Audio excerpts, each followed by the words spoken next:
ঠিক আছে চাচি, খেতে বলেছেন, খেতে খুশি হয়েছি। ভালো থাকবেন, আসি, আসসালামু আলাইকুম। ধরলা নদীর তীরে চাচির বাসা, যেখানে নদীর ভাঙ্গন প্রতিনিয়ত বাড়িটিকে ধ্বংস করে ফেলেছে।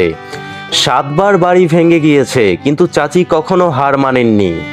এখন মানুষের জমিতে ঘর করে থাকেন, কিন্তু সেই স্থানেও জমির মালিক তাকে থাকতে দিতে চাচ্ছে না। তবুও চাচি যেন কোনো কিছুতেই ভেঙে পড়েননি। নিজের সংগ্রাম ও পরিশ্রমের জীবন সংগ্রাম চালিয়ে যাচ্ছেন।